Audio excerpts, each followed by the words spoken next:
বাচ্চা, তোর ধর্ম আছে, তোর সমাজ আছে, তোর আইন আছে, তোর বিধান আছে, এগুলি লঙ্ঘন করে যেই যুবকের যুবতীরা পার্কের গোড়ায় সময় কাটায়, ওরা কুত্তার চাইতে খারাপ।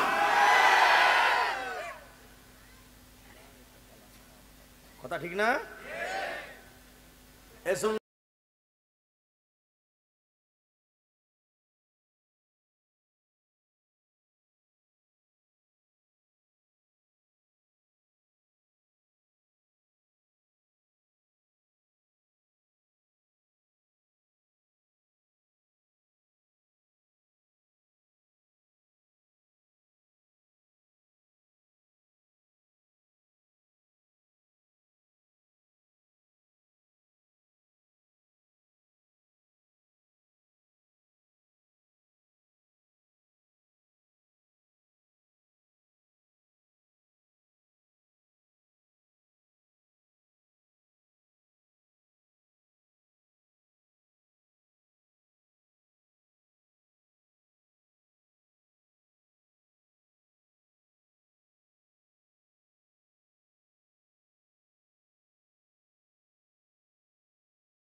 লেস কাটা কুকুরের মতো গিয়া দৌড় মারে,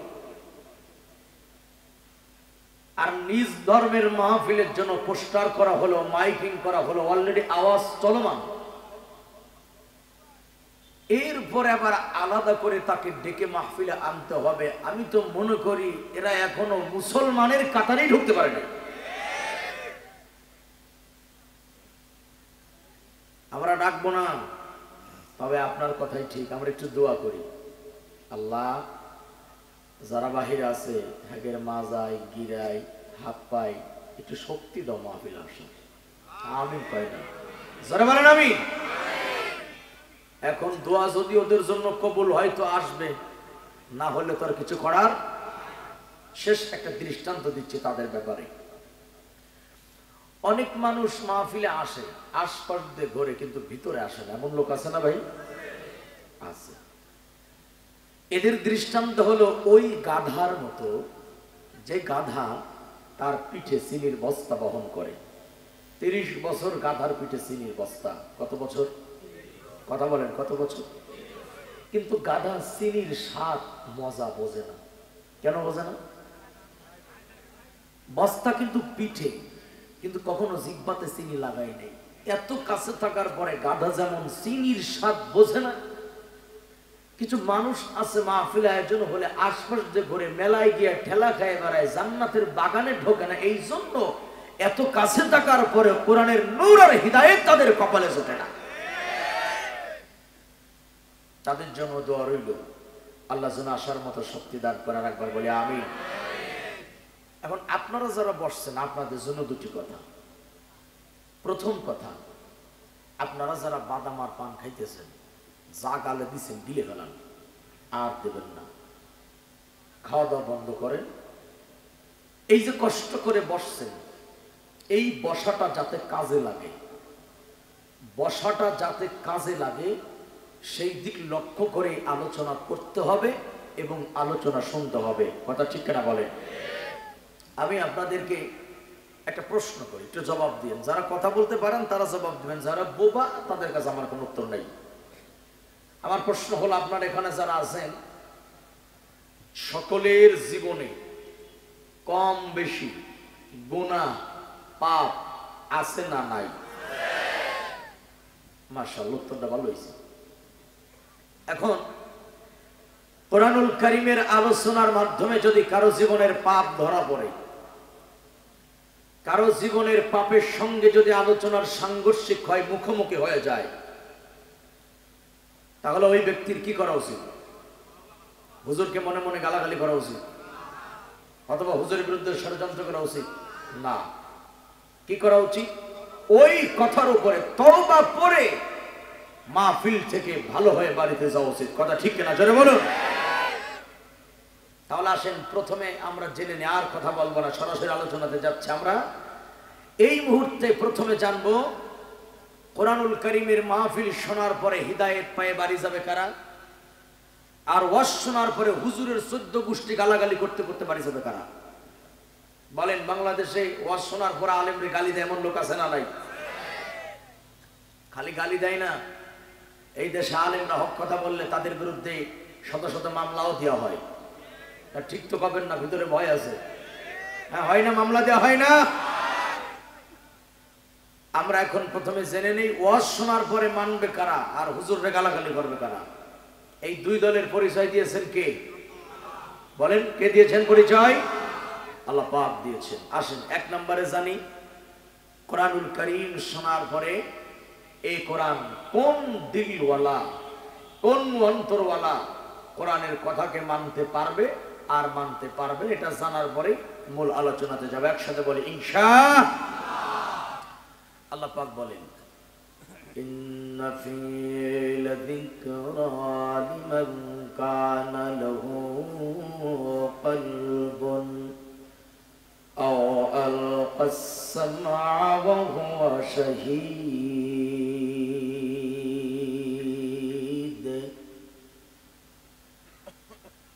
ভাই আপনি সোজা হয়ে বসেন। কাহেল আদমি না মুরাদ হতা হাই, অলস যারা তাদের দুনিয়াও ধ্বংস পরকালও ধ্বংস। অলস আইলশের ঠেলায় ঠিকও করতে পারতেছে না, এমন আইলশে ঘাড়ে চাপছে সবগুলারা। একসাথে বলে আল্লাহু আকবার। আল্লাহ বলেন কোরআনুল কারীমে উপদেশের বাণী আছে তার জন্যে। খুব ভালো করে বোঝেন। প্রথম কথা, এই মহাগ্রন্থ কোরআনুল কারীমে হিদায়াতের বাণী আছে তার জন্যে। কার জন্যে? কোন সে বান্দা। আল্লাহ কিন্তু দলের নাম বলেন নাই, আল্লাহ কিন্তু বান্দার নামও বলেন নাই। এজন্য আমরাও কারো নাম নিয়ে কথা বলবো না। বলবেন আরিফ বিল্লাহ মনে মনে ভয় পাইছেন। খোদার কসম আল্লাহ ছাড়া কাউকে ভয় করি না। তবে নাম কেন নেব না? কারণ হলো এই ইমানদারদের জবানে, মুমিনের জবানে কুকুরের নাম শোভা পায়, জালিমের নাম উচ্চারণ শোভা পায় না।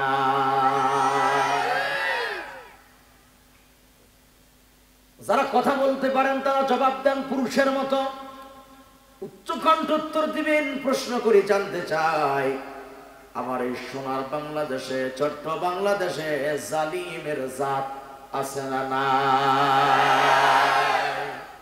আছে না? কিছুক্ষণ পরে বুঝবেন তারা কারা। আমরা তাদের পরিচয় দেব কোরআনের দ্বারা। আলহামদুলিল্লাহ বলেন। আল্লাহ বলেন কোরআনুল কারিমে হিদায়াতের বাণী আছে তার জন্য। বলে কোন সে বান্দা, তারে চিনব কেমনে?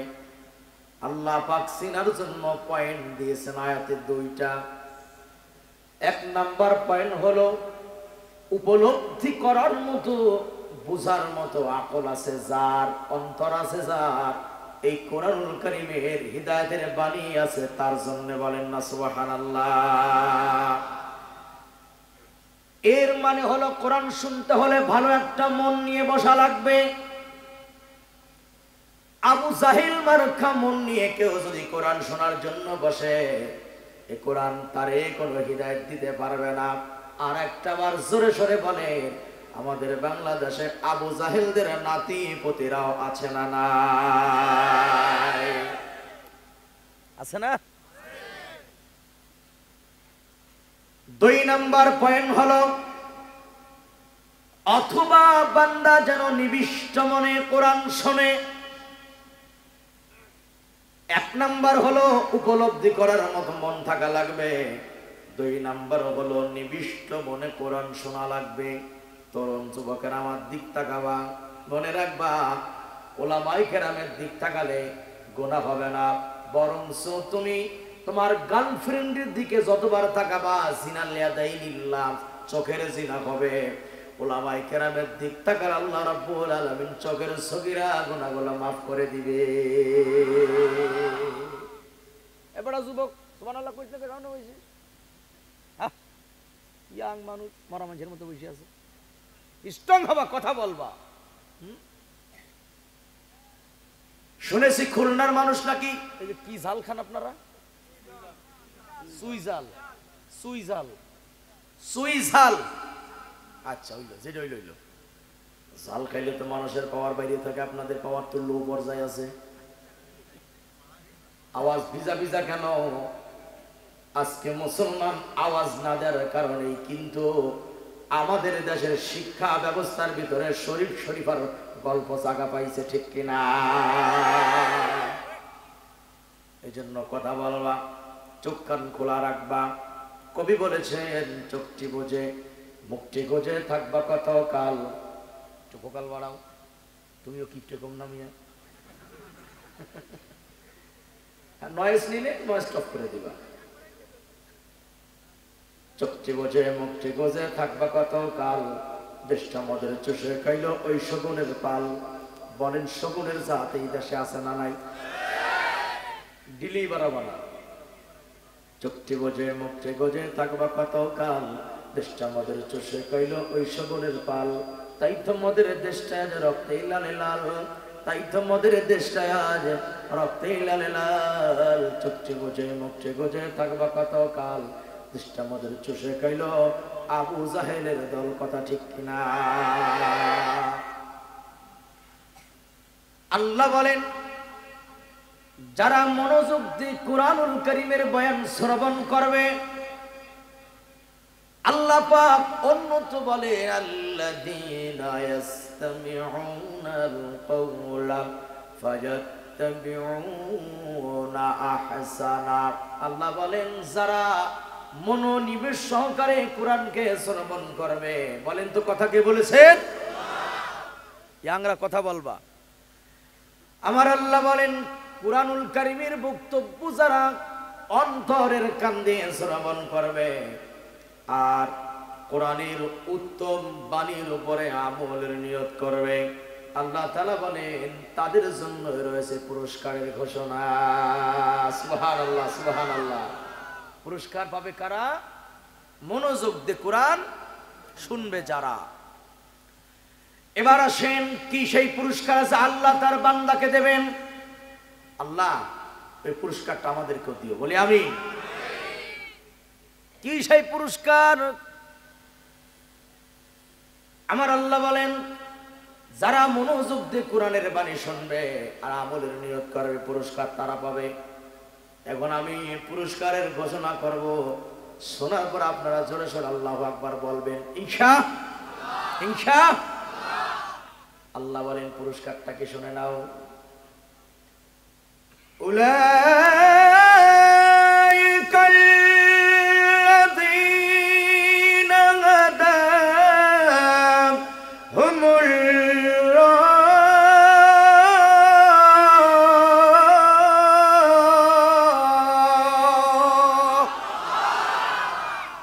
আমার আল্লাহ বলেন, এই কোরআনকে যারা মনোযোগ দিয়া মোহাব্বত আদবের সঙ্গে যারা শুনবে, উত্তম বাণীর উপর আমলের নিয়ত করবে, কথাগুলো গ্রহণ করবে, আল্লাহ বলেন পুরস্কার হলো তাদের জন্য হিদায়াতের মালা।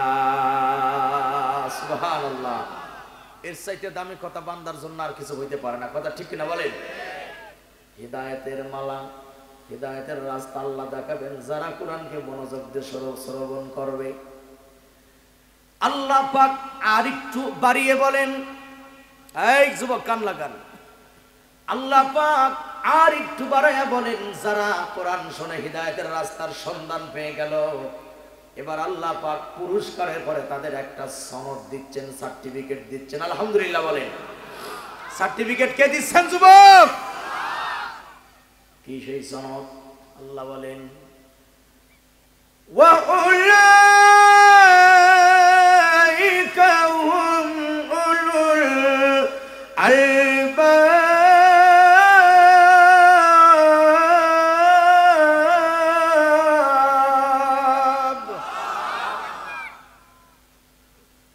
মাথা জাকাও কে মুখ গেছে গনে, মুখে বলতে হবে শব্দ। হ্যাঁ, আল্লাহু আকবার একসাথে বলি না, পিছনে কিছু লোক চালাক, শব্দ না খেলে আগরে। ধোঁকাবাজ কখনো রাসূলের উম্মত হতে পারে না। মনিটরে কি সাউন্ড দিছো? কানে তো কোনো কিছু লাগে না, আমার কানে সাউন্ড এলে আমি কথা বলবো কিভাবে? ভাই এক বিষয় কয়বার বলবো তোমারে? যে কোনো একটা তো দিয়ে আমার একটু কানে দাও হালকা করে, আমরা বোঝো, তারপরে করো না। বেশি দেবা না কানে, যেহেতু কাছে খুব, একটু কানে লাগলে হবে। এই তল বেলে মেই, এই কি রে ভাই, চলে যাবি?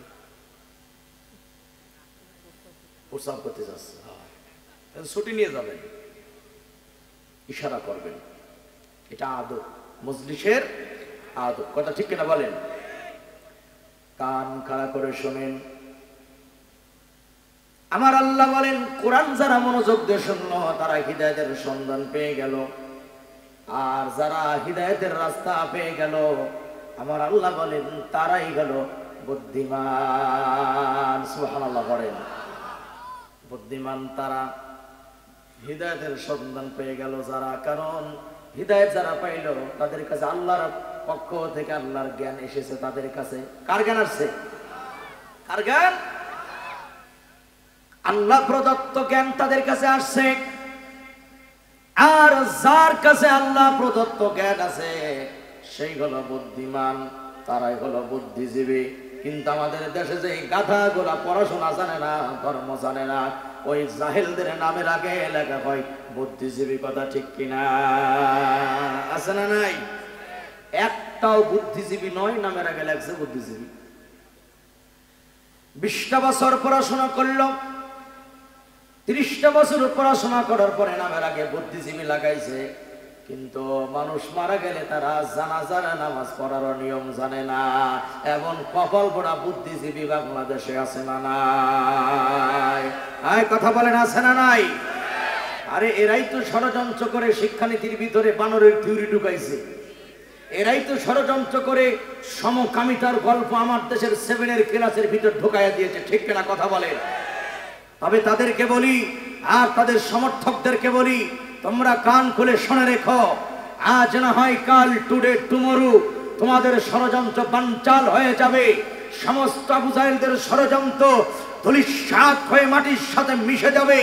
মাজলুম যারা, ওলামায়ে কেরাম যারা কারাগারে আছে, যারা মার খাচ্ছে, ইসলামের জন্য যারা রক্ত দিচ্ছে, ঘাম ঝরাচ্ছে, এই রক্তের বিনিময়, ঘামের বিনিময় আগামীর বাংলাদেশ হবে কোরআনের বাংলাদেশ, ইসলামের বাংলাদেশ।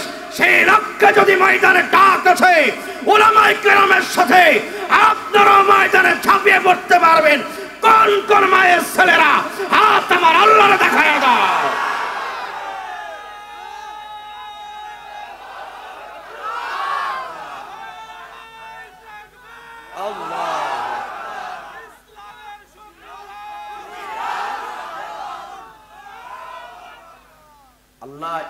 এবং আমলের সাথে আমাদেরকে ময়দান পর্যন্ত কবুল করুন।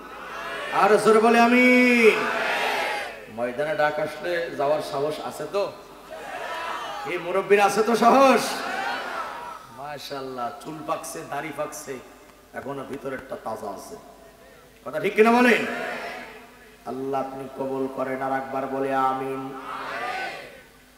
সুতরাং বুদ্ধিজীবী, বুদ্ধিমান হলো তারা, কোরআনের জ্ঞান অর্জন করেছে যারা। আজকে যারা আমাদের শিক্ষার ভিতরে নাক গলায়, বিশ্বাস করেন ওদেরকে আপনি কোরআন খুলে দেন, বিসমিল্লাহটাও সোজা করে পড়তে পারে না। বিসমিল্লাহ কয় বিসমিল্লাহির রহিম। বিসমিল্লাহির কোন দেশে? এটা কোন দেশের মাল? বিসমিল্লাহির রহিম। রহমান গেল কোন জায়গায়? এই ছেলেরা, বিসমিল্লাহটা সুন্দর করে বলো তো, পুরাটা বলো। এই যে তলেরটা দিয়ে পানি খাওয়া দরকার ওদের, কথা কয় না কে মুসলমানেরা? মুসলমানের বাচ্চা ইংলিশে কথা বলে, অঙ্ক জানে, বাংলা জানে, ভূগোল জানে, পাগল জানে। মুসলমান আরবি বিসমিল্লাহ উচ্চারণ করতে পারে না। তোর শিক্ষার কবলে ঝাঁটা মারা দরকার।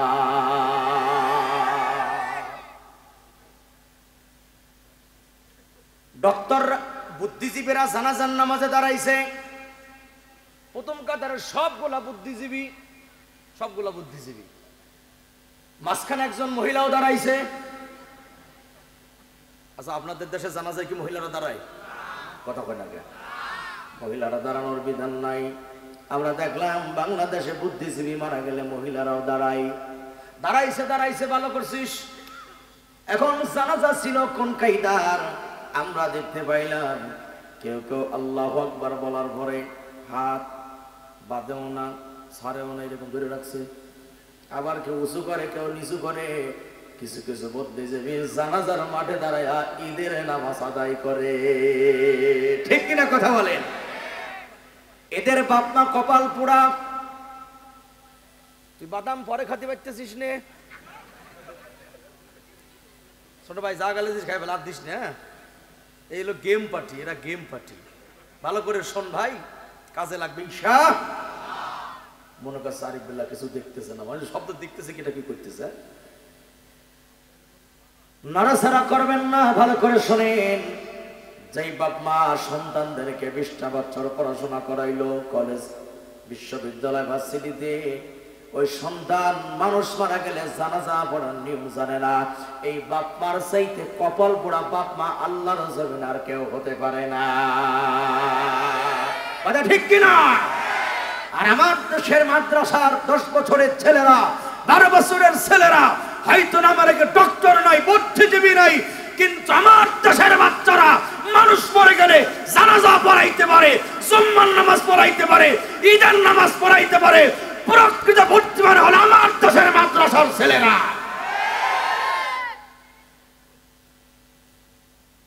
আল্লাহর জ্ঞান যার কাছে আসছে, আল্লাহ বলেন ওয়াল্লাযীনা উতুল ইলমা দারাজাত। আল্লাহ বলেন ঈমান আনার পরে যারা জ্ঞান প্রাপ্ত হয়, আল্লাহ বলেন যারা জ্ঞান অর্জন করে, আমি আল্লাহ তাদের মর্যাদা বাড়াইয়া দেই। দুনিয়া তো বাড়ায়, আখিরাত আল্লাহ মর্যাদা বাড়াইয়া দেয়।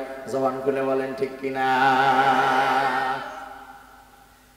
এই পয়েন্ট এই পর্যন্ত থাকলো। এই তুই কারে ফোন দিস ভাই? ফোনগুলি অফ করে দাও। গেম পার্টি, প্রেম পার্টি, মাতাল পার্টি আছে না নাই? বলো আছে না নাই? তোমাদের মলম দেব পরে, কারণ সামনেই তো একটা নফল ইবাদতের দিন, 14 ফেব্রুয়ারি।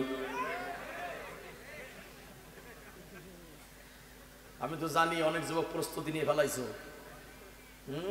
বাপের লুঙ্গি চুরি করে বিক্রি করে ভুল কেনে, এমন যুবক আছে বাংলাদেশে। তোমার বিষয় পরে হবে, আগে প্রাথমিক কথা ভালো করে বুঝে নাও। তরুণ, তোরে ভালোবাসি তাই ধমক দিলাম, রাগ করিস না ভাই। কোরআনুল কারীম যারা মনোযোগ দিয়ে শোনে হিদায়েত পায় তারা। কথাকার, যার মনোযোগ আছে সে উত্তর দিতে পারবে, যার মনোযোগ নাই সে উত্তর দিতে। আর কোরআন শুনে যারা নাকি হিদায়াতের রাস্তার সন্ধান পেয়ে যায়, একটু বলেন তারা বোকা না বুদ্ধিমান? কন্যা আলহামদুলিল্লাহ, আলহামদুলিল্লাহ, আলহামদুলিল্লাহ। এই পর্যন্ত এই পয়েন্টটা থাকলো। এবার আল্লাহ ওই দলের পরিচয় দিচ্ছেন যারা কোরআন শোনার পরে হুজুরে গালাগালি করতে করতে যায়। যদি আপনারা অনুমতি দেন তাহলে আমি তাদের পরিচয় কোরআন থেকে দেব। অনেকের কিন্তু জ্বলবে, অনেকের জ্বালা পোড়া হবে। তুমি জ্বলতে থাকো, আমরা মলম লাগাইতে থাকি। যতক্ষণ জ্বালা পোড়া শেষ না হবে মলম লাগাইতেই থাকবো, ঠিক কিনা?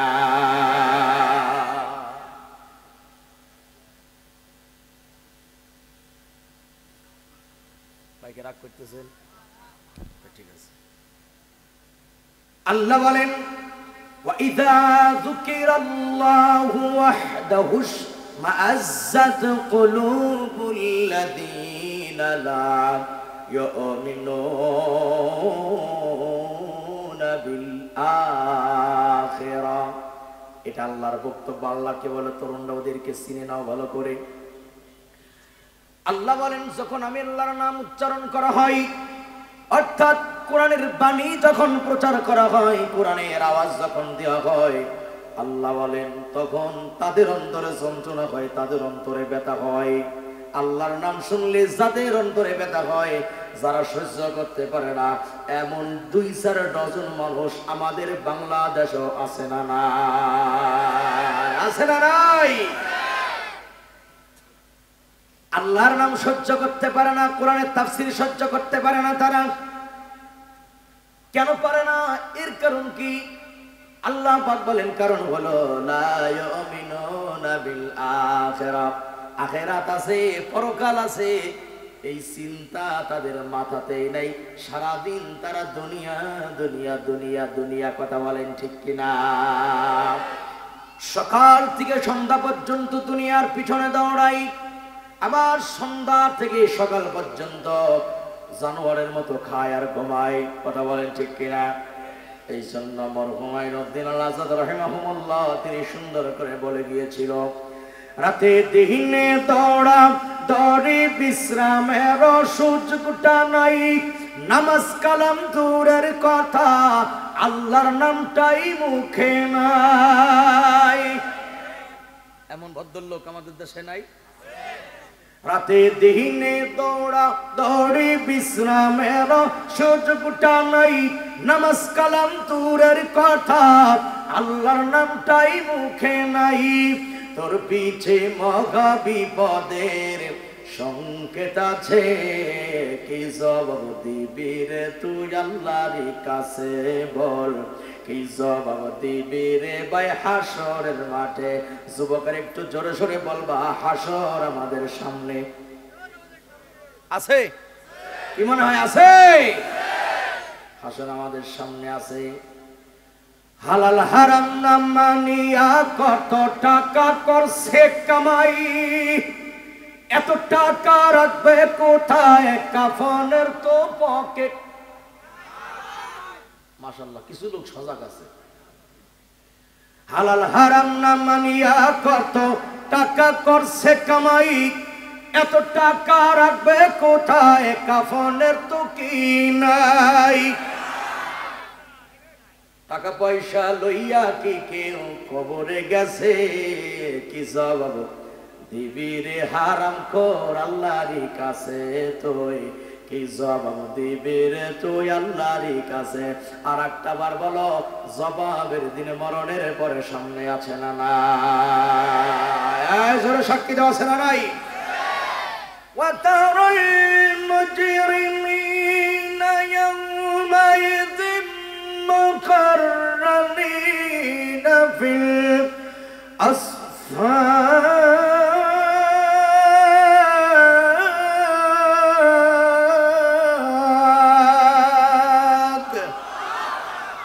আমার আল্লাহ বলেন, হাবিব, ওই হাসরের ময়দানে যেদিন ফাইনাল খেলা শুরু হবে, দুনিয়াতে কিন্তু ফাইনাল খেলা হচ্ছে না।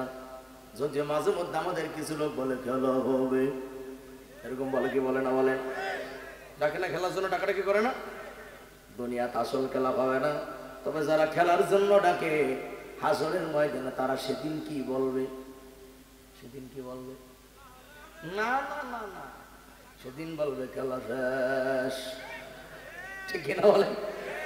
কারণ হাসরের ময়দানে খেলতে হইলে লাগবে পুঁজি, আর পুঁজি হইল ঈমান আর আমল। আজকে যারা দুনিয়াতে আলেমদের খেলার জন্য ডাকে, একটা শয়তানের ঈমান আমলের বাড়িতে কিছুই নাই। ঠিক না? আমার আল্লাহ বলেন, হাবিব হাসরের ময়দানে আপনি দেখতে পাবেন কাফির বেঈমান যারা, ওদেরকে শিকল দ্বারা বান্ধা হয়েছে। সারাবিলুহুম মিন কাতিরান। এই যুবক আমার দিক তাকাই শোনো, আল্লাহ বলেন ফুটন্ত গরম আলকাতরার জামা তাদের গায়ে পরানো হবে। আলকাতরা কি? কাতরা কি? কাতরা চিনেন আপনারা? আলকাতরা চিনেন? এই পিসের বাইরে আলকাতরা চিনেন? খাইতে কেমন লাগে? হ্যাঁ, ও কথা আছে না, বাঙালি ফিরি হইলে লাল কাতরা খায়, কথা আছে না একটা? আলকাতরা দেখতে সাদা না কালো? ফুটন্ত গরম আলকাতরার জামা হবে তাদের, কাফিরদের, আবু জাহেলের লোক যারা। এর কারণ হলো আলকাতরা এমন একটা জিনিসের নাম, আলকাতরাতে আগুন লাগাইতে দেরি হয়, আগুন জ্বলতে দেরি হয় না। এই পরকাল আখেরাত সামনে আছে, এই চিন্তা যাদের মাথায় নাই, পরকালের ধান্দায় যারা চলে না, তারা কখনো কোরআনের মাহফিল সহ্য করতে পারে না, তারা আল্লাহর নাম সহ্য করতে পারে না। তাদের সামনে কোরআনের ব্যাখ্যা যারা দেয়, যে আলেম দেয়, ওই শয়তানগুলা তাদের বিরুদ্ধে মিথ্যা মামলা দিয়ে আলেমদের কারাগারে বন্দী করে দেয়। এমন চিত্র বাংলাদেশেও সাক্ষী দেন, মানে সাক্ষী দেন আছে না নাই? ভয় পাবেন না, ভয় পাওয়ার কিছু নাই। সত্যের পক্ষে সাক্ষী দ্বারা দেয়, আকুলু কওলান সাদীদা, সত্য কথা বলে তারা, আল্লাহকে ভয় করে যারা। ঠিক না বলেন? বন্ধুরা আমার, এরা হলো 2 নম্বর দল, যারা আল্লাহর নাম সহ্য করতে পারে না। এবার আমি আপনাদের কাছে জানতে চাই, আল্লাহর নাম যারা সহ্য করতে পারে না, কোরআনের মাহফিল যারা সইতে পারে না, আখিরাতের চিন্তা যাদের মাথায় নাই, আল্লাহর নাম যারা পছন্দ করে না, আমি জানতে চাই তারা মুসলমান না কাফের? তারা কি? তারা কাফের হয়ে যায়। এবার আল্লাহ কি বলে শোনেন, যারা কাফের, আল্লাযীনা কাফারু ওয়া সাদ্দু আন সাবিলিল্লাহি আদাল্লা আ'মালাহুম। আল্লাহ বলেন যারা কাফের, বলেন যারা কি? চিনেন কাফের? চিনেন? হাও খায় না, নাও খায় না। কাফের চিনেন আপনারা? আচ্ছা, আমি চিনাচ্ছি কাফের। আপনি বিচারো, আপনারা বলেন আল্লাহু আকবার।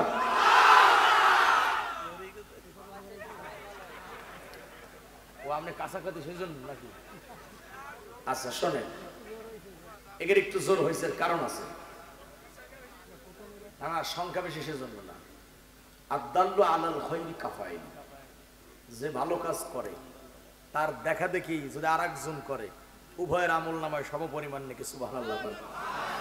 এখন ওরা খেয়াল করছে আপনারা কত জোরে মারেন, এইটা খেয়াল করে ওরা কিন্তু পয়সা আকারে মারছে। ঠিক না জোরে বলেন?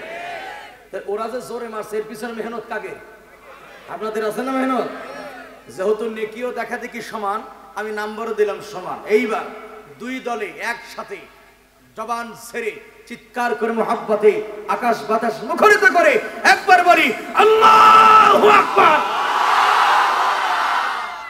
মাশাআল্লাহ, কত সুন্দর আওয়াজ, কিন্তু এর আওয়াজ দিতে চাই না। আল্লাহ এদের আওয়াজকে ভিতর থেকে বের করে দাও, বলি আমিন।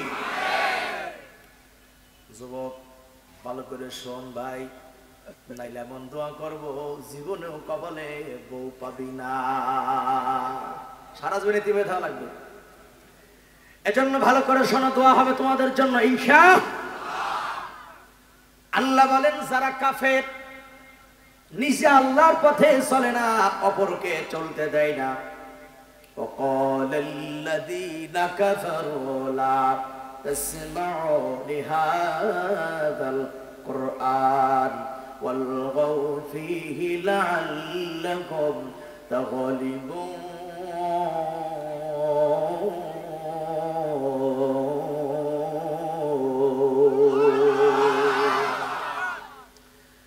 ওই যে মক্কার বড় বড় কাফের যারা ছিল, হাই কোয়ালিটির কাফের যারা, কাফেরদের লিডার ছিল যারা, তারাও তো এক সময় নবীজির কণ্ঠে কোরআন শুনত। কিন্তু যখন তারা দেখলো এভাবে যদি আমরা কোরআন শুনতেই থাকি আর এলাকার মানুষ যদি আমাদেরকে দেখে ফেলায়, আমাদের নেতারা রাতের বেলায় মুহাম্মাদের কণ্ঠে কোরআন শুনে দিনের বেলায় মূর্তি পূজা করে, এইটা যদি আমাদের অনুসারীরা আমাদেরকে দেখে ফেলায় তাহলে ভবিষ্যতে আর আমাদের ক্ষমতার চেয়ার থাকবে না। সুতরাং ক্ষমতার চেয়ার মসনদ যদি ধরে রাখতে হয় তাহলে আমরা নিজেও কোরআন শুনবো না, যারা শুনতে যাবে তাদেরকেও শুনতে দেব না।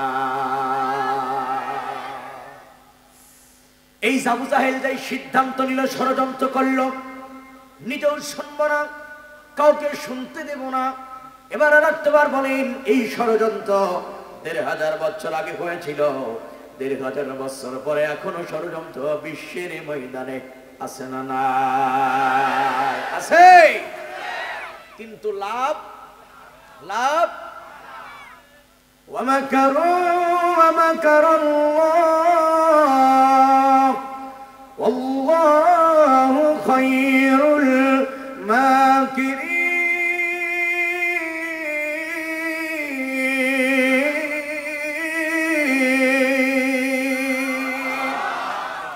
কাফেররা করে ষড়যন্ত্র। কাফেররা কি করে? যুবকরা কথা কয় না, কাফেররা কি করে? আমার আল্লাহ করে কৌশল, কাফেররা করে ষড়যন্ত্র, আল্লাহ করে কৌশল। কষ্ট না হইলে বলো কাফেরদের ষড়যন্ত্রের বিজয় না আল্লাহর কৌশলের বিজয়? আমাদের পক্ষেও আল্লাহর কৌশল বিজয় হবে ইনশাআল্লাহ। বন্ধুরা আমার কান খুলে শুনে নাও, যারা কাফের তারা আল্লাহর পথে চলে না, জাতিরও চলতে দেয় না। তারা এমন ষড়যন্ত্র করে, মুসলমানদেরকে পদে পদে ডিস্টার্ব করে, তারা জ্বালা দেয়, যন্ত্রণা দেয়। তাদের ইচ্ছা ছিল কোরআনকে বিশ্বের ময়দান থেকে তারা উঠিয়ে দেবে। এবার আল্লাহর বক্তব্য শোনেন, লিয়াতফিউ নূরাল্লাহি বিআফওয়াহিহিম ওয়াল্লাহু মুতিম্মু নূরিহি ওয়ালাউ কারিহাল কাফিরুন। আল্লাহ বলে ওই কাফেররা চেয়েছিল তাদের মুখের ফুৎকারের মাধ্যমে আমার কোরআনের আলোকে নিভিয়ে দিতে, কিন্তু আল্লাহ বলেন না, আমি আল্লাহ পাকের সিদ্ধান্ত হলো সারা বিশ্বের ময়দানে কোরআনের নূরকে ছড়াইয়া দেব। এখন বলেন, বিশ্বের ময়দানে কোরআনের নূর এখনো আছে না নাই? আছে। একবার কোন আলহামদুলিল্লাহ। এই যে যাদের মাথায় পাগড়ি দিলাম তাদেরকে কি বলা হয়? কোন সবাই কোন কি বলা হয়? কয় পারা কোরআন সিনাতে ওদের? আলা কলবিকা লিতাকুনা মিনাল মুনযিরিন।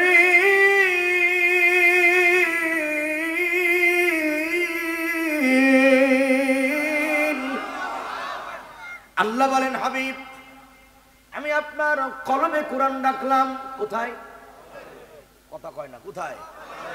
আমি আপনার সিনাতে আমার কালামকে রাখলাম, কারণ হলো যাতে আপনি ভীতি প্রদর্শনকারীদের অন্তর্ভুক্ত হয়ে যান। তার মানে হলো কোরআনের নূর সিনায় যার থাকবে ওই বান্দা কখনো অন্যায় কাজের দিকে পা বাড়াইতে পারে না, ঠিক কিনা? কোরআনের জ্ঞান তাকে বাধা দেয়। আল্লাহু আকবার বলেন। আয়াতের ব্যাখ্যায় পরে যাই, একটু বলেন তো, 14 ফেব্রুয়ারির দিন সকালবেলা কয়জন মাদ্রাসার ছাত্র গার্লফ্রেন্ড নিয়ে পার্কে যাবে? কথা কয় না, কিছু দেন তো হাতের মাথায়, কথা কয় না।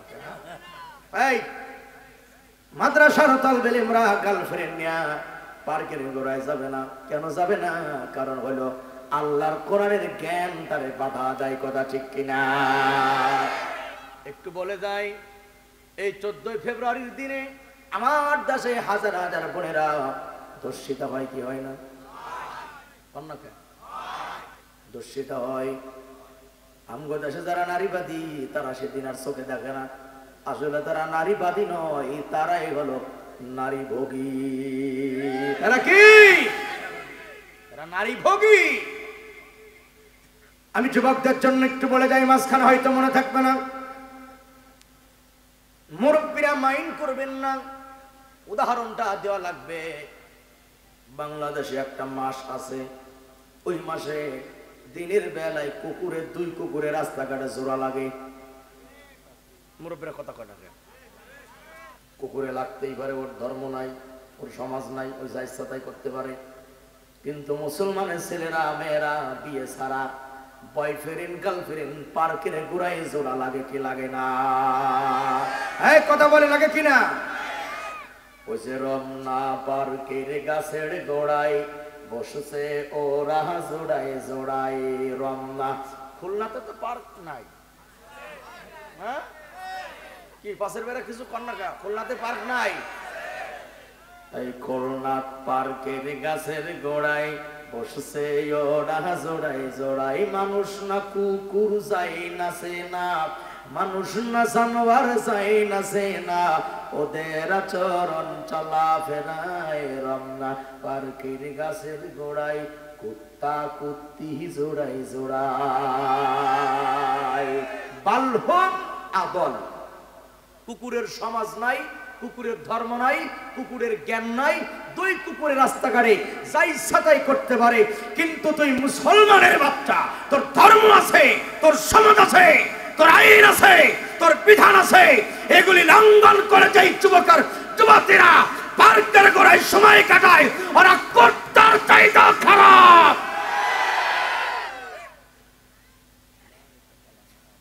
কথা ঠিক না?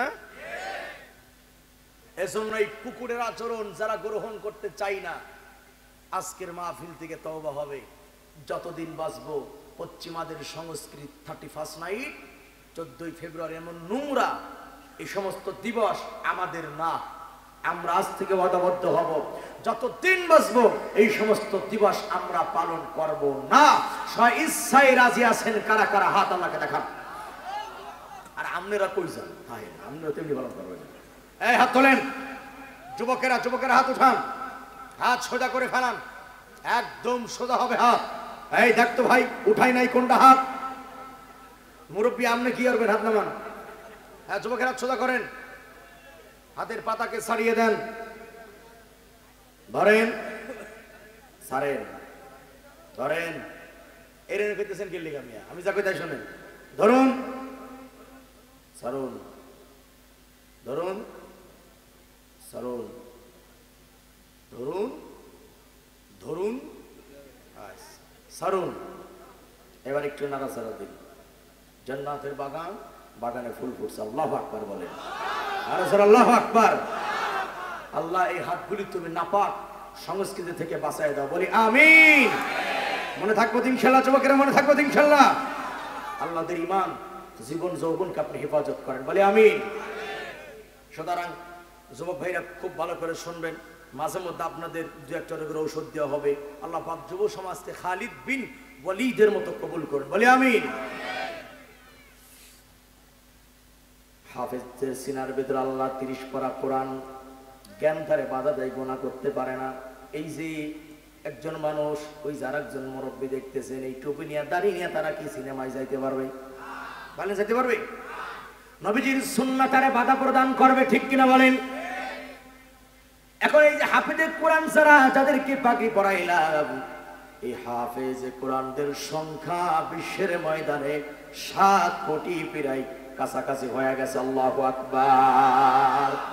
7 কোটি খালি হাফেজে কোরআনই আছে। সুবহানাল্লাহ। কথা বিয়া আল্লাহ বলেন কাফেরদের ষড়যন্ত্র ব্যর্থ হয়ে গেছে। আল্লাহ পাক তার কোরআনের নূরকে সারা বিশ্বের ময়দানে ছড়িয়ে দিয়েছে, কিয়ামত পর্যন্ত থাকবে। নাহনু নাযালনা যিকরা ওয়া ইন্না লাহু লাহাফিজুন। কোরআন শরীফ নাজিল করেছেন কে? হেফাজত করবেন কে? কি করবেন হেফাজত? এই কোরআন ধ্বংস করতে চাই যারা জানে না তাহারা, এই কোরআন ধ্বংস করতে চাই যারা জানে না তাহারা, এই কোরআনের প্রতি পাতা ফেরেশতারা সদা দিচ্ছে পাহারা। এই যে বিশ্ব নবীর সাধনার ধন, এই যে বিশ্ব নবীর সাধনার ধন, রব্বুল নিদান বিশ্ব থেকে হারাবে না পবিত্র কোরআন। যুবকেরা বললে বলো, বিশ্ব থেকে হারাবে না পবিত্র কোরআন, বিশ্ব থেকে হারাবে না পবিত্র কোরআন। ইমানের আওয়াজে বলেন কথা ঠিক কিনা? করবে কেমন করে কোরআন ধ্বংস? আগুনের তেজ আছে বিশ্ব ভরা অগণিত কোরআনের হাফেজ। মারহাবা কই না মুসলমান? তারা সাফায়াস মানি গ্রন্থ বাঁচাবে কোরআনের মান, বিশ্ব থেকে হারাবে না। যুবকেরা কয় না কে বিশ্ব থেকে হারাবে না? সবাই বলেন বিশ্ব থেকে হারাবে না। যদি আগুন লেগে ধ্বংস হয়ে যায়, ধ্বংস হয়ে যায়, যদি আগুন লেগে ধ্বংস হয় পৃথিবীর সব বইয়ের দোকান, বিশ্ব থেকে হারাবে না। যারা কয় না তারা গানের পক্ষের লোক। বিশ্ব থেকে হারাবে না, বিশ্ব থেকে হারাবে না। পাকিস্তানের জিয়া মরলো দুর্ঘটনায় ভাই। কোন দেশের জিয়া? এই দেশের দা করে রাধা করে যাব। পাকিস্তানের জিয়া মরলো দুর্ঘটনায় ভাই, তার বিমান পুড়ে ছাই হয়েছে, খোদার কোরআন পড়ে নাই। পকেটে ছোট্ট একটা কোরআনুল কারীম ছিল, কোরআন শরীফ ছিল, আগুন লাগছে, সব পুড়েছে। আল্লাহর কোরআনের গায়ে আগুন লাগে না, আল্লাহু আকবার বলে। যেমন পাকিস্তানের জিয়া মরল দুর্ঘটনায় ভাই, তার বিমান পুড়ে ছাই হয়েছে, খোদার কোরআন পড়ে নাই। মারহাবা কয় না? আরে কোরআন যেমন ছিল তেমন আছে, কোরআন যেমন ছিল তেমন আছে, একটি সূরাও হয়নি ম্লান, বিশ্ব থেকে হারাবে না। দল কিন্তু দুইটা, বিশ্ব থেকে হারাবে না, বিশ্ব থেকে হারাবে না, বিশ্ব থেকে হারাবে না। কার কালাম? সময় কয়টা বন্ধু?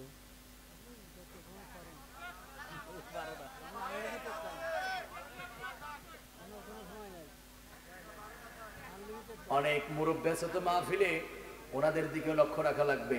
বাবাজিরা আপনারা কি ঠিক আছেন? মুরব্বীদের জিজ্ঞেস করছি, বাড়া তোরে জিগাই নাই। কারণ এদেশে 12টা যখন রাত 12টা হয় তখন যুবকদের সন্ধ্যা শুরু হয়, ঠিক কিনা জোরে বলে? বাবাজি আপনারা ঠিক আছেন তো? ব্যাস আপনারা ঠিক থাকলেই আমি 3টা আয়াতের উপরে সংক্ষিপ্ত হলেও কিছু কথা বলতে পারবো ইনশাআল্লাহ। এলাকার মানুষ ভালো আলহামদুলিল্লাহ, অত্যন্ত আদরের সঙ্গে বসে আছে, ঠিক আছে? আচ্ছা ইনশাআল্লাহ ঠিক আছে। লাঠি আনেন বাইরে শুয়ে ফেলাম। আগে প্রাথমিক কথাগুলো আমরা একটু বোঝার চেষ্টা করি। আপনারা দুইজন ভাই কোন দুঃখে দাঁড়ায় আছেন? বসে পড়েন, ঠিক আছে ইনশাআল্লাহ। বসেন ভাই, বসে পড়েন, বসেন, কোনো দুঃখ নাই, বসে পড়েন। মাশাআল্লাহ, ভালো করে বসেন। কোরআনুল কারীম এই জ্ঞান যার অন্তরে থাকবে সে কখনো গুনাহের কাজ করতে পারে না, কথা ঠিক কিনা বলেন? আর হাফেজে কোরআন যারা, যাদের মাথায় পাগড়ি দেওয়া হলো, আল্লাহ পাক তাদেরকে এত মর্যাদা দান করেছেন। মান জাআলাল কুরআন ফাস্তাজগরা ফাহাল্লা হালালাহু ওয়া হাররামা হারামাহু আদখালাহুল্লাহুল জান্নাহ। সুবহানাল্লাহ, সুবহানাল্লাহ, সুবহানাল্লাহ। একজন হাফেজে কোরআন কয়জন? বাবারা বলেন কয়জন? কি পড়ান ছেলে মেয়ের আপনারা? কি সাইসাতা পড়ান? অনেক মুসলমান মাদ্রাসায় দেয় না, নুরানিতে দেয় না, সকালবেলা বেড়াকার কেজিতে পাঠায়, সেখানে আমাদের বাচ্চাদের কি পড়ায় আমরা জানি, তারা পড়ায় আগডম বাগডম গৌড়ার ডম সাজে, এইসব পড়া লাগবে না ভাই পরকালের কাজে। হাটিমা টিম টিম তারা মাঠে পারে ডিম, তাদের খাড়া দুটো শিং আছে না নাই? এসব পড়া পড়ব না, পড়ব মোরা আলিফ লাম মিম। ঠিক কিনা ধরে বলে? আম পাতা জোড়া জোড়া টাইনে টুইনে ছিঁড়ে ফেলা আছে না নাই? আছে না নাই? এগুলি কোন জাতির শিক্ষা নয়, এগুলি পরিবর্তন করা দরকার আছে না নাই? কারণ নবীজি বলেন কোরআনুল কারীমের একটি হরফ কেউ যদি তার জবানে তেলাওয়াত করে আল্লাহ রাব্বুল আলামিন কমপক্ষে 10টা নেকি তার বান্দার উপহার দিয়া দেয়। কত সুন্দর কথা। হাফেজে কোরআন যারা তাদের সম্পর্কে বলি শোনেন, হাসরের ময়দানে আল্লাহ পাক হাফেজ সাহেবকে ডাকবেন, হাফেজে জিজ্ঞাসা বলবেন শোনো 10 জন ব্যক্তিরে তুমি সুপারিশ করে আমার জান্নাতে নিয়ে যাও। সুবহানাল্লাহ বলেন। হাফেজে কোরআন 10 জন ব্যক্তির যাদের নামের উপরে জাহান্নাম ওয়াজিব হয়ে গিয়েছিল, হাফেজে কোরআন 10 জন জাহান্নামীর সুপারিশ করে আল্লাহর জান্নাতের মেহমান করে দিবে। কোরআন শেখাও ছেলে মেয়েকে ওহে মুসলমান, জান কবজের সময় তোমার হইবে রে আসান। কি শোনা যুবকেরা, কথা ঠিক কিনা বলো? একটি ছেলে হাফেজ হলে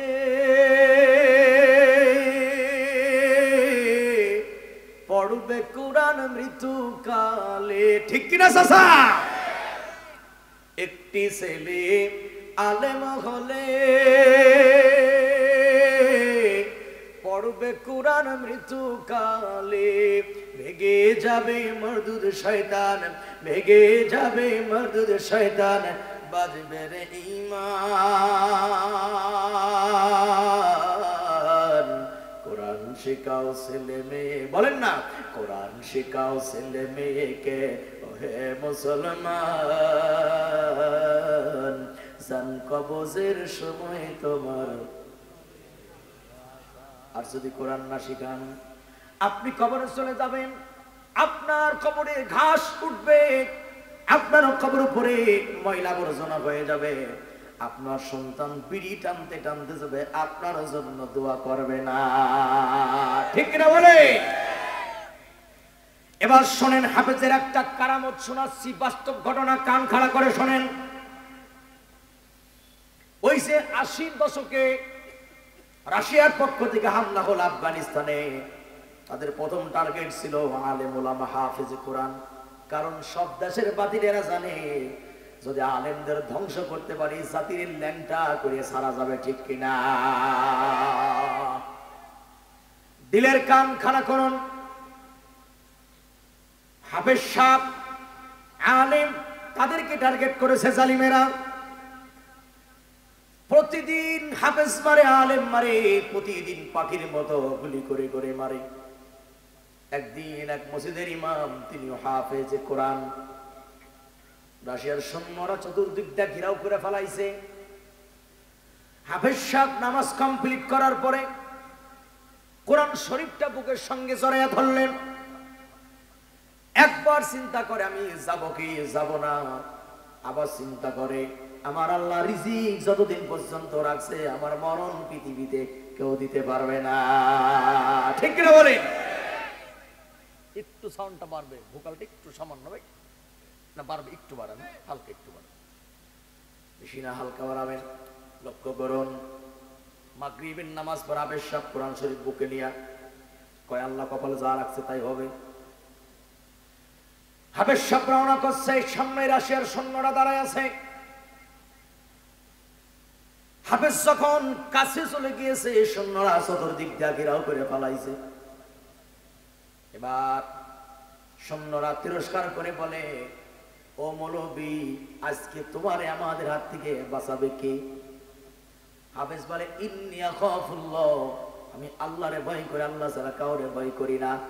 আমাকে যে আল্লাহ বানাইছে, ওই আল্লাহ যদি ইচ্ছা করে তোমাদের সামনে থেকে আমার আল্লাহর এক যুগ আমারে বাঁচাইতে পারে, তোমরা কিছুই করতে পারবা না। সৈন্যরা বলে, দেখি তোর আল্লাহ কোথায় আছে? নাউজুবিল্লাহ বলে। এইবার হাফিজের সিনা থেকে, বুকের থেকে কোরআন শরীফ টান দিয়ে নিয়ে যাওয়া হলো। হাফিজের চোখের সামনে কাগজগুলা ছিঁড়ে ছিঁড়ে তারা মাটিতে ফেলায় আর পদদলিত করে। নাউজুবিল্লাহ বলেন। হাফেজ সাহেব এই দৃশ্য দেখে চোখের পানি ছেড়ে কান্দে। হাফেজ থেকে বলে, তোমরা আমাকে কেটে টুকরা টুকরা করে ফেলাও, আমার কোনো দুঃখ নাই, কিন্তু আমি একজন মুসলমান, কোরআন আমার সিনাতে ধারণ করা, আমার চোখের সামনে তোমরা কোরআনকে অপমান করো, আমার কলিজায় এটা সহ্য হয় না। তোমরা আমাকে মারো, আঘাত করো, আমার কোনো দুঃখ নাই, কোরআনের গায়ে হাত দিও না। কিন্তু কে শোনে কার কথা? কোরআন শরীফটাকে ছিঁড়ে টুকরা টুকরা করে ফেললো। এবার হাফেজের পালা। হাফেজ সাহেবকে বলে, এখন তোমাকে মারবো, মরার আগে তোমার মনের শেষ ইচ্ছাকে আমরা জানতে চাই। হাফেজে কোরআন চোখের পানি ছেড়ে কান্দার বলে, আমার তেমন কোন আশা নাই, তেমন কোন ইচ্ছা মারা নাই, একটা আশা আমার মনে এখন জাগছে। কয় কি? কয় শোনো, মরেই যখন যাব, মৃত্যুর পূর্বে আমি আমার মালিকের কদমের সামনে 2টা সিজদা দিতে চাই, যদি আমার সুযোগ দাও আমি 2 রাকাত নামাজ পড়তে চাই। কাফেররা বলে, তাড়াতাড়ি করে নাও। হাফেজ কোরআন জমিনের উপরে আল্লাহর জন্য নামাজে দাঁড়ায়া গেল। তিনি অত্যন্ত মুহাব্বতের সঙ্গে নামাজ আদায় করলেন। আল্লাযীনা হুম ফি সালাতিহিম খাশিউন। ইমানদার মুমিন তো তারা নামাজের ভিতরে বিনয়ী ভাব প্রকাশ করে যারা। হাফেজ সাহেব দাঁড়াই গেল নামাজে। নামাজে দাঁড়ায় আল্লাহকে মনে মনে স্মরণ করে, মালিক হয়তোবা কিছুক্ষণ পরে মারা যাব, আল্লাহ আমি যদি মরে যাই, মরে তো গেলাম, ও মালিক আমার বংশে যে লোকগুলো আছে তোমার কোরআন যেন তাদের ভিতর থেকে কোরআনকে যেন মুখস্থ করতে পারে, ধারণ করতে পারে, আমার বংশের লোকরা তুমি সেই তৌফিক দান করিও। তিনি নামাজের ভিতর আল্লাহকে মনে মনে স্মরণ করলেন। 2 রাকাত নামাজ তিনি কমপ্লিট করলেন। নামাজ কমপ্লিট করার পরে সালাম ফিরালেন। আল্লাহ রাব্বুল আলামিন তার মনের মধ্যে একটা বুদ্ধি ঢুকাই দিয়েছেন। আল্লাহু আকবার বলেন। হাফেজ কোরআন এক মুষ্টি বালু হাতে নিলেন। বালু হাতে নিয়ে আউযু বিল্লাহ বিসমিল্লাহ পড়ে বালুতে দম করলেন। তিনি বালুটা ছুঁড়ে মারলেন কাফেরদের দিকে। ওই যে যেমন আমার রাসূলও কাফেরদের চোখের সামনে বালু ছুঁড়ে মেরেছিল, আল্লাহ রাব্বুল আলামিন এক একটা বালুর কণা ফেরেশতার মাধ্যমে কাফেরদের চোখের ভিতরে ধরে ধরে আমার ফেরেশতারা ঢোকাইছিল। ঠিক কিনা? ঠিক যেন তেমনি হাফেজের বালুর কণা যেখানে পড়ে সেখানে আগুন লেগে যায়। আল্লাহু আকবার বলেন। হাফেজ এটা দেখার পরে আরেক মুষ্টি হাতে নিলেন। এভাবেই করে তিনি চতুর্দিক দিয়ে বালুকে ছড়ায়া দিলেন। লেখক লেখেন, ওই বালুর কণা যেখানে যেখানে পড়েছিল সেখানে সেখানে অ্যাটম বোমের মতো আগুন ধরেছে। ওদের প্রায় 18-19টা তাবু ছিল। তাবু, এই তাবুগুলা আগুন লেগে লেগে পুড়ে যাচ্ছে। একত্রিত শক্তি কার? এরপরে অনেকগুলি সৈন্যরা মারা গেল। এই দৃশ্য দেখার পরে ওদের সৈন্যদের ভিতরে 80 জন সৈন্য কালিমা পড়ে হাফেজের হাতে মুসলমান হয়ে গেল। তারা বলল, এতদিন বুঝি নাই হাফেজের মর্যাদা কেমন। যাদের সিনাতে এই কোরআন থাকে তাদের পাওয়ার এত বেশি আগে জানতাম না। আল্লাহু আকবার বলেন। এত পাওয়ার যাদের সিনাতে কোরআন আছে এইটা আগে জানতাম না। তারা ক্ষমা চাইল, তারা কোরআন বুঝতে পারলো, কালিমা পড়ে মুসলমান হয়ে গেল। এইটা তো দুনিয়ার মর্যাদা। আর আখিরাতে হাফেজ সাহেব কমপক্ষে 10 জন গুনাহগারকে আল্লাহর জান্নাতে নিয়ে যাবে। জোরে জোরে বলেন না সুবহানাল্লাহ। ওয়া ইন্নাহু লাতানজিলু রাব্বিল আলামিন। সবার থেকে জানতে চাই কোরআন নাজিল করেছেন কে? আল্লাহ। মুহাব্বতে বলেন, কে নাজিল করেছেন? نزل بك الروح الأمين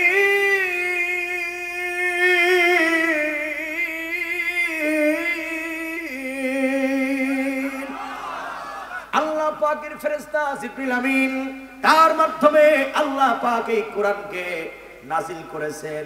যেই ব্যক্তির কাছে, লোকটার নাম কি? মুহাম্মাদুর, কন্না মুহাম্মদ, কন্না মুহাম্মাদুর সাল্লাল্লাহু আলাইহি ওয়াসাল্লাম, নবীজির কাছে কোরআন নাজিল হলো। কোরআন যখন নাজিল হয়, কাফেররা বলে, মুহাম্মদ তোমার বানানো কিতাব, এটা তোমার বানানো কথা, তুমি তো কবি হয়ে গেছো, তুমি তো গণক হয়ে গেছো। আল্লাহ পাক উত্তর দিয়ে বলেন, ওয়া ইন কুনতুম ফি রাইবিম মিম্মা নাযালনা আলা আবদিনা ফাতু বিসূরাতিম মিন মিথলি ওয়াদউ শুহাদাআকুম মিন দুনিল্লাহি ইন কুনতুম সাদিকিন। মুহাম্মদ যদি মানুষ হয়ে কোরআন বানাইতে পারে, তোমরাও মানুষ, তোমরাও বানাও। কোরআন শরীফ বানানো লাগবে, একটা ছোট্ট সূরা বানাও। কাফেররা কি সূরা বানাইতে পারছিল? বন্ধুরা আমার, অনেক দূরে চলে গেছে আমরা আয়াত থেকে, আবার আমরা পয়েন্টে আসি। এখন আমি আপনাদের তামান্না জানতে চাই, যারা গার্জিয়ান তাদের কাছে জানতে চাই, ছেলে মেয়েদেরকে কোরআন শেখানোর দরকার আছে না নাই? হ্যাঁ, আজ থেকে জীবনের পণ হবে, যতদিন বাঁচবো আমার ছেলে মেয়েদেরকে জীবনের সব শিক্ষার আগে আল্লাহর কোরআন শেখাবো। পাক্কা ওয়াদা করতে পারবেন কারা কারা? দুহাত আল্লাহকে দেখান, হাত সোজা করেন। আল্লাহ এই নিয়তকে আপনি কবুল করেন। আর জোরে বলে আমিন। হাত নামান, হাত নামান। একটা ছেলের আলেম বানান, হাফেজ বানান, অন্তত পক্ষে আলেমও যদি না বানান, হাফেজও যদি না বানান, ওর জীবনের প্রথম শিক্ষা আপনি কোরআন দিয়ে শুরু করান। আরে মরে গেলে জানাজা পড়বে,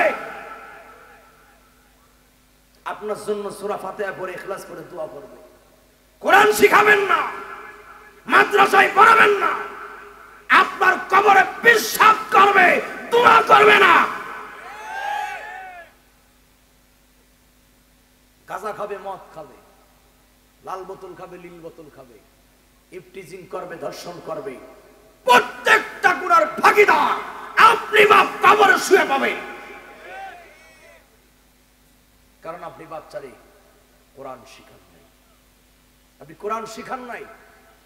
আপনি পড়াইছেন ইংলিশ মিডিয়ামে, আপনি পড়াইছেন বিভিন্ন দামি দামি স্কুল কলেজে, মাসে হাজার হাজার টাকা খরচ করেছেন, আর 500 টাকা দিয়ে আপনি বাচ্চারে কোরআন পড়ান নাই। আবার ফতুয়া দেয়, কোরআন খুলে কি চাহনি যায়, আবার ফতুয়া দেয়। অবশ্যই জায়েজ না, মানে বরংস কোরআন পড়ে টাকা যদি কেউ না দেয় সেটা না জায়েজ। তুমি ইংলিশ, বাংলা, অঙ্ক, ভূগোল, পাগল এগুলি পড়াই দিবা, হাজার হাজার টাকার থেকে প্রতিজ্ঞা হবে, হয় হাফেজ বানাবো, নয় আলেম বানাবো। অন্তত এও যদি না পারি, ছেলে মেয়ারে প্রথম শিক্ষা কোরআনের শিক্ষা হবে, ইনশাআল্লাহ। মনে থাকবে তো? হাফেজ, আলহামদুলিল্লাহ, আলহামদুলিল্লাহ, পড়ে আলহামদুলিল্লাহ। এই ইয়াং ভাইরা, কোরআন শরীফ যারা পড়তে পারেন না, তারা এখন কি করবেন? এই বয়সে কি করবেন? এই যে আমাদের দেশে বিভিন্ন জায়গাতে বয়স্কদেরকে কোরআন শিক্ষা দেওয়া হয়, হয় না? কথা অনেক হয় কিনা বলেন?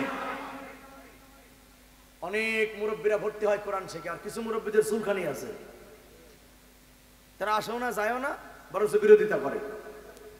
বয়স্কদেরকে যে মসজিদে কোরআন শিক্ষা দেওয়া হয়, এইটা এলাকার জন্য নিয়ামত। ভর্তি হবেন, 3 মাস 6 মাস ক্লাস করে বুড়ো বয়সে যদি কোরআনটা শিখতে পারেন, তাইলে অন্তত মুসলমানের কাতার আসতে পারলেন। ঠিক কিনা কথা বলেন? হ্যাঁ, আপনি খুলছেন, মাশাআল্লাহ, আলহামদুলিল্লাহ। ছাত্র নাই? তাহলে ওই আগে একটু গানের আয়োজন করবেন, দেখবেন তাহলে লোক হবে। তাহলে বাঙালি এত ওর সুযোগ হাতছাড়া করেন না। যদি আশপাশে এরকম বয়স্কদের শিক্ষার কোনো কেন্দ্র থাকে, যাবেন, এসার পরে, মাগরিব পরে, এই মিয়া চার দোকানে বৈশা তো বিড়ি টানেন আর আজাইরে গল্প করেন, 1 ঘন্টা ওখানে দেন, কোরআন শেখেন, মুসলমান হয়ে কবরে যান। 1 ঘন্টা সময় মসজিদে দেন না, আল্লাহর কোরআনে দেন। আল্লাহ এই মুরব্বীদের, যুবকদের কবুল করে, বলে আমি। সব কথা ছেড়ে দিলাম আমরা, মূল কথায় যাই, দিলের কান কাড়া করেন। রাত যত গভীর হবে আল্লাহ রাব্বুল আলামিন দোয়া তত তাড়াতাড়ি কবুল করবে, ঠিক কিনা? এই কোরআন তাদের সিনাতে এই জ্ঞান যারা অর্জন করেছে, আল্লাহ রাসূল বলেন শাফাআতিল মালাইকা। এই খেয়াল করেন, এটা হলো মূল কথা মিয়া। শাফাআতিল মালাইকা আল আম্বিয়া সুম্মাল উলামা সুম্মাশ শুহাদা। আল্লাহু আকবার বলেন।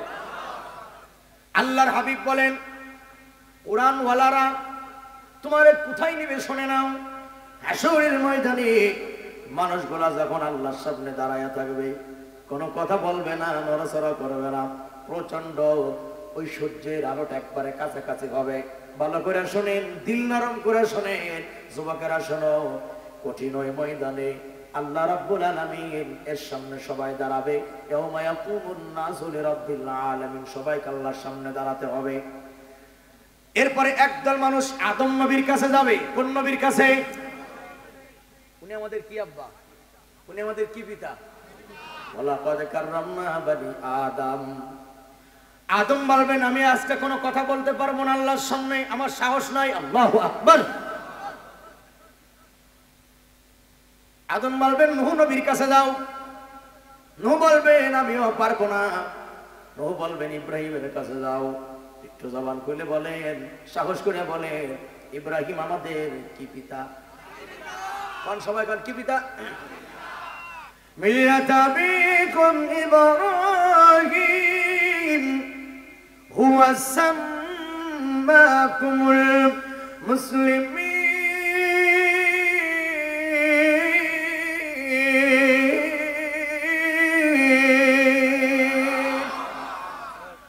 সারা আমার দিক তাকায় শোনেন, এটা একটা চরম সত্য কথা। সারা পৃথিবীর ওয়াল বিশ্বের গোটা পৃথিবীর মুসলমানদের জাতির পিতা কয়জন? সাহস করে কোন? কে বানাইছে? তার নাম বলেন, আর জোরে বলেন। এটা যেন মনে থাকে মৃত্যু পর্যন্ত। থাকবো তো ইনশাআল্লাহ।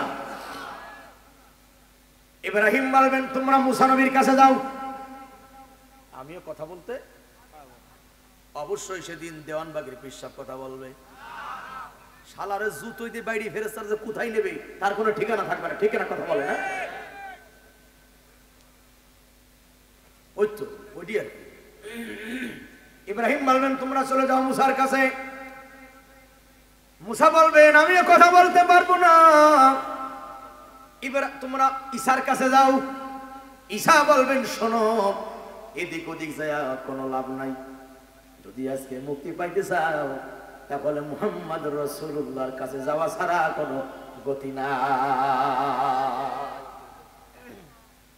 আমরা কইলেই তো দোষ, আমরা কইলে অনেকের ভিতরে জ্বলে আর ফাটে। যেই নবীরে গালি দেয় যারা, সেই দেশের লোক বাংলাদেশের মেহমান হয়ে ঘুরে চলে যায়। কথা কন না কে? আরে শোনেন, আমরা কিন্তু দেখতেছি আইন হাতে তুলে নিচ্ছি না, তবে মুসলমানকে আপনারা ধৈর্য হারা করবেন না।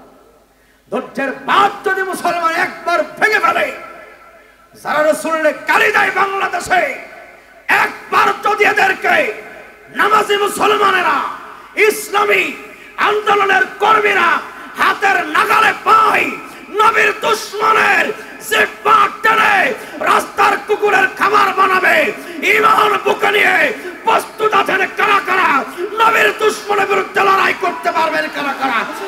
তোমার আল্লাহর দেখায়া দাও।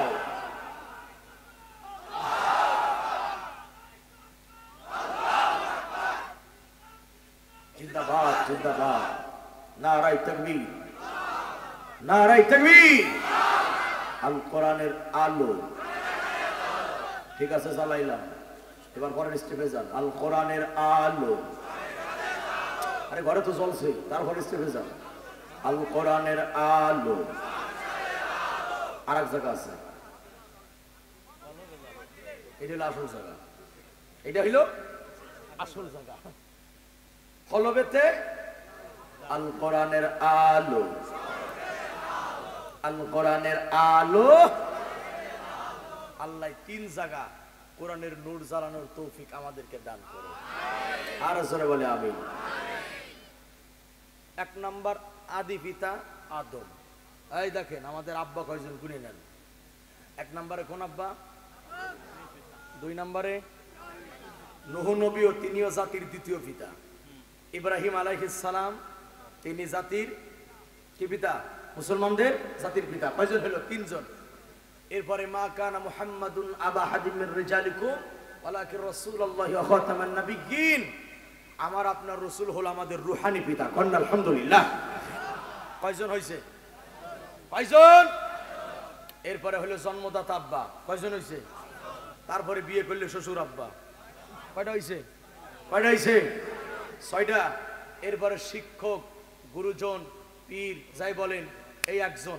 কয়জন হলো? কয়জন হলো? মাঝখানে বলে যাই, বাংলাদেশে যারা মাজার পূজা করে, যারা কবরে গড়াগড়ি খায়, এদের কিন্তু বাপের কোনো অভাব নাই। কথা বলে মানে মাজার যারা পূজা করে, যারা মাজারে সিজদা করে, যারা কবরকে পূজা করে, যারা মাজারে মান্নত করে, ওই যে আছেন একটা গ্রুপ, আছেন একটা গ্রুপ আছে না বাংলাদেশে, আছে না? লালনের মুরিদ, বাউল শিল্পীরা। তারপরে যে কইতেছি এবার ওই যে আমাদের এক মেশকাত পরা এক আফা আছে মানিকগঞ্জের, না না আফা, মৌলানা আফা, হ্যাঁ ওই যে মমতাজ আফা, উনি আবার এই গ্রুপের একজন লিডার। তো এরা এরা এদের আকীদা, এদের কাজকর্ম সম্পূর্ণ হলো মুশরিকি, শিরিকি, কুফরি। সুতরাং মনে রাখবেন, এই সমস্ত লোকেরা যারা আছে আমাদের দেশে, এদের কিন্তু আবার আব্বার অভাব নাই। এরা যে মাজারে যায়, সে মাজারে একটা করে বাপ তাদের হয়ে যায়। কথা ঠিক কিনা জোরে বলেন। এবং তারা বাপকে এতটাই শ্রদ্ধা করে, সম্মান করে, যেই ভক্তি শ্রদ্ধা রাসূলের প্রতিও করে না, আল্লাহর প্রতিও করে না। মাজারের সামনে গিয়ে কি বলে জানেন? কেউ ফেরে না খালি হাতে, বাবা তোমার দরবারে। এটা বাংলাদেশে হয়। মাইজভান্ডারি এইবার নমিনেশনই পাই নাই। তাহলে যেই দরবারে মুরিদ বলে খালি হাতে ফেরত যায় না, তা সেই দরবারের আসল যদি নমিনেশনই না পায়, ওর হাতি যদি খালি থাকে, তাই মুরিদের অবস্থা কি হবে? কথা ঠিক কিনা শুনে বলে। আরে বাঙালি মুসলমান, আমি এদিকে যাব না। এই ভণ্ডদেরকে চিনে রাখবেন, এই বাটপাটদেরকে চিনে রাখবেন। ধর্মের নামে যারা গান গায়, ধর্মের নামে যারা শরিয়াতি গান গায়, নারভতি গান গায়, বিচার গান গায়, বাউল গান গায়, এদের একটাও ঈমান নাই। প্রত্যেকগুলো মুশরিক হয়ে গেছে, বেঈমান হয়ে গেছে। এদের থেকে সাবধান থাকবেন ইনশাআল্লাহ। এখন ঈসা বলবেন, তোমরা মুহাম্মাদের কাছে যাও। লোকজন গিয়ে কয়, আজকে আমাদের একটু বাঁচান না, কঠিন অবস্থা, আমরা তো দাঁড়িয়ে থাকতে পারতেছি না। মুহাম্মদ রাসূলুল্লাহ সঙ্গে সঙ্গে জমির সিজদায় পড়ে যাবেন, সুবহানাল্লাহ পড়েন। আল্লাহ বলবেন, হাবিব আপনি মাথা উঠান, আপনি মাথা উঁচু করেন, আপনি যাকে পছন্দ করেন আপনি তাকে সুপারিশ করে আমার জান্নাতে নিয়ে যান। তবে মনে রাখবেন, এক নম্বরে আল আম্বিয়া, সমস্ত নবীগণ সুপারিশ করবেন, সবার আগে হলো মুহাম্মদুর রাসূলুল্লাহ সাল্লাল্লাহু। এরপরে অন্যান্য নবীগণ। এবার দুই নম্বরে কারা? আগে কোন আলহামদুলিল্লাহ। এক নম্বরে আল আম্বিয়া, আল্লাহ রাসূল বলেন। দুই নম্বরে সুম্মাল উলামা, দুই নম্বরে সুপারিশ করবে পৃথিবীর একদল আলেম ওলামা। আল্লাহু আকবার। আল্লাহ তুমি সেই আলেমদের কাতারে আমাদের কবুল করে বলে আমি। তিন নম্বরে সুম্মা শুহাদা, শহীদ যারা ইসলামের জন্য জীবন দিয়ে যারা চলে গেছে দুনিয়া থেকে, 13 বছর 14 বছর কারাগারে বন্দী থাকলো, বাতিলের সঙ্গে মাথা নত করে নাই, ইসলামের জন্য জীবন দিয়ে দিল, এমন শহীদ বাংলার মাটিতেও আছে না নাই? বলেন আছে না নাই? 3 নম্বরে শহীদগণ, 4 নম্বরে হাফেজগণ, আগেই বলেছি। 5 নম্বরে একদল ফেরেশতাগণ। এই 5টা দল সুপারিশ করবে, কিন্তু সুপারিশ পাবে না 2টি দল। ওয়া মান ইউশরিক বিল্লাহ ফাকাদ হারামাল্লাহু আলাইহিল জান্নাহ ওয়া মাওয়াহুন নার ওয়া মা লিয-যালিমিনা মিন আনসার। মুশরিক যারা, শিরিক করে যারা, কবর পূজা করে যারা, পীর পূজা করে যারা, মাজার পূজা করে যারা, আল্লাহর সঙ্গে যারা শিরিক করে তারা শাফাআত থেকে বঞ্চিত হয়ে যাবে। আর যারা আল্লাহর সঙ্গে কুফরি করে, আল্লাহর আইন বাদ দিয়ে যারা মানুষের আইন দিয়ে রাষ্ট্র চালায়, জমিন চালায়, জনগণ চালায়, এই দুই ধরনের লোকেরা সুপারিশ থেকে বঞ্চিত হয়ে যাবে। কথাটা কার?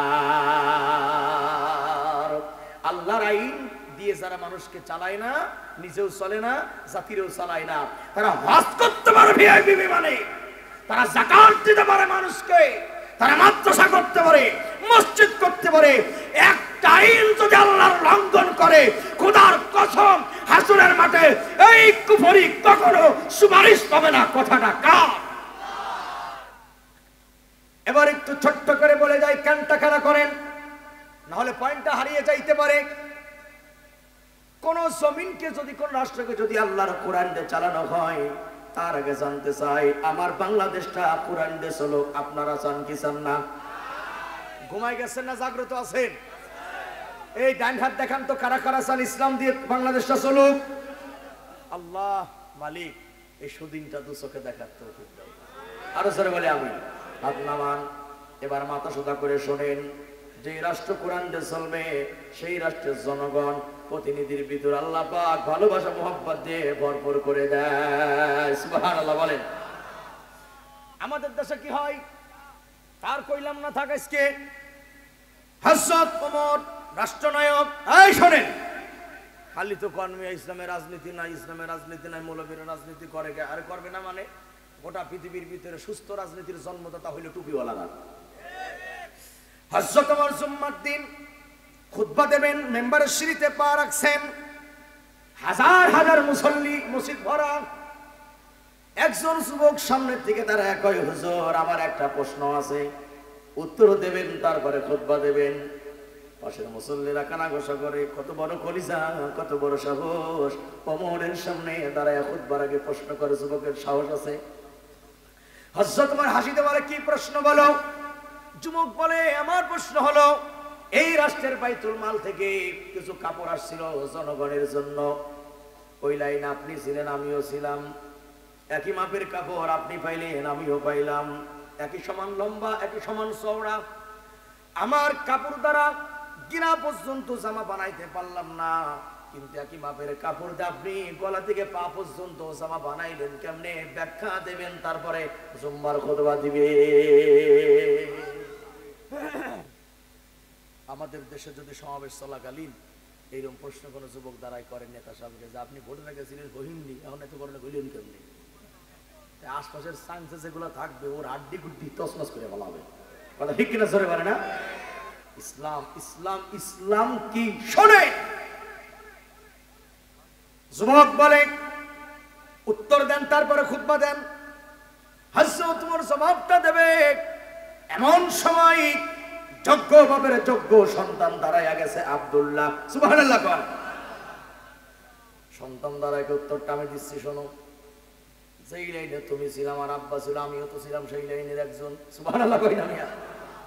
কই শোনো, যেই কাপড়খানাতে আমার আব্বা লম্বা জামা বানাইছে, একই বাপের কাপড় তুমি পাইছো, আমিও পাইছি, তিনজনেরটাই সমান, কিন্তু তোমারটা দ্বারা লম্বা জামা হইল না, আব্বারটা দ্বারা হইল কেমনে শুনে নাও। আমার আব্বা জুম্মার দিন হাজার হাজার মুসল্লির সামনে দাঁড়ায় খুতবা দেয়, অর্ধ পৃথিবী চালায়, আমার আব্বার ভালো কোনো জামা ঘরে নাই। আমি চিন্তা করলাম একটা ভালো জামা হোক, এই জন্য আমার যে ভাগের কাপড়টা, এই কাপড়টা আমি আমার আব্বারে হাদিয়া দিয়ে দিয়েছি। সুবহানাল্লাহ। আমার আব্বার কাপড়, আমার কাপড় দুইটা মিল করে একটা জামা বানাইছে আমার আব্বা, জাতিরটা মাইরে আমার আব্বা খাই নাই। তিনি বুঝাই দিলেন আমার আব্বা হালাল ইনকাম করে, হালাল পথে ব্যয় করে। সুবহানাল্লাহ বলে। ও মুসলমান, এই উত্তরটা পাওয়ার পরে যুবকের মুখটা লজ্জায় লাল হয়ে গেল। ওমর হাসিতে বলে, লজ্জা পাইও না, লজ্জা পাইও না যুবক, তুমি যে সাহসের পরিচয় দিয়েছো, তোমার মতো সাহসী নাগরিক যেই দেশের ভিতরে থাকবে ওই দেশের প্রতিনিধিরা কখনোই জনগণের সম্পদে মাইরে খাওয়ার সাহস পাবে না। ওই রকম সাহস আমাদের আসেনি। প্রতিবাদ করতে পারবেন তো ইনশাআল্লাহ? চুরি দেখলে প্রতিবাদ করতে পারবেন না?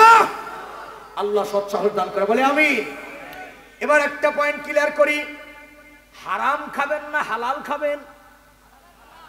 হ্যাঁ, সুদে টাকা তো মারাত্মক হালাল। আচ্ছা বুঝে শুনে চলেন, ইনকাম হালাল পথে না হারাম পথে হবে? ব্যয় হবে কোন পথে? এই মাথা ধরে না নড়ে, ব্যয় হবে কোন পথে? যারা প্রতিদিন 10টা 20টা সিগারেট খান, এইটা হালাল না হারাম? কথা কটা কেন? এটা হারাম।